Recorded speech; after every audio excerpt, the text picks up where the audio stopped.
drugs zabaye ikibazo gikomeye cyane mu bahanzi ba hip hop kuko nibo tusigaye tumva buri munsi babajyanyeza iwawa mu maprison n'ibiki byose drugs mugo ibici urumogi n'ibiki byabaye ikibazo gikomeye n'icyo bavuga kuri iki kibazo.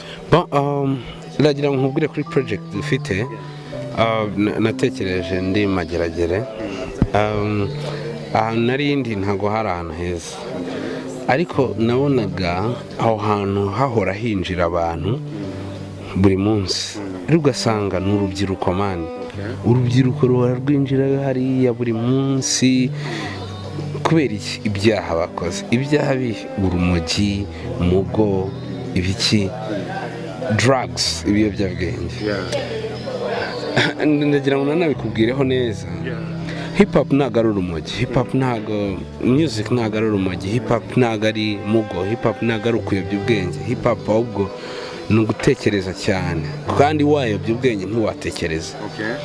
So icyambere mbabwira nuko abaraperi ntago ari ngombwa gukoresha urumogi n'ibiyobyabwenge cyangwa ibiki kugira ngo ukore hip hop never.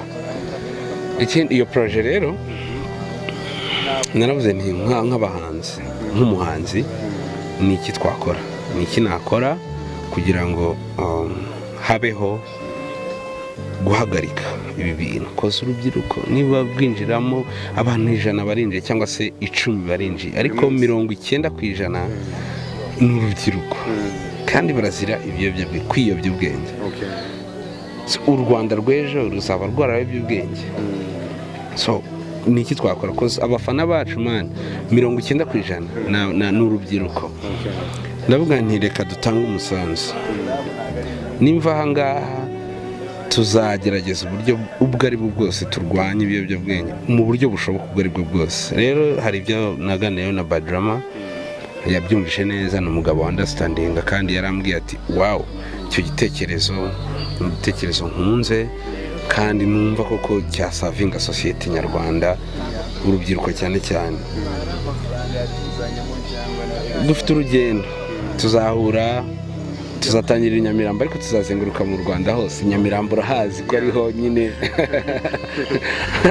abasaza nyine n'iki ntabwo mbavuze nabi ariko banyuve neza ariko turabizi neza ko Nyamirambo ariho hantu ibiyobyabwenge nyine bikoreshwa cyane. Niho twategereje gutangira. Tuzakora urugendo duhere muri Kigali n'amaguru nta babonsa nta modoka nta turi kumwe n'abafatanyabikorwa bose police inzego zindi zose zinvolvinga muri iyo issue.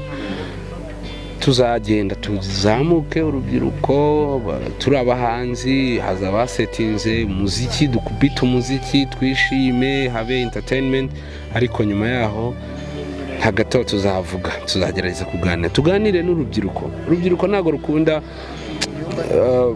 ngo wereke ibiyobyabwenge gufata ku ngufu ngo reke ntago ari bwo ukemura ikibazo ahubwo bakunda urubyiruko amaraso mato akunda kuganirizwa kamwereka kuko ibyiza byabyo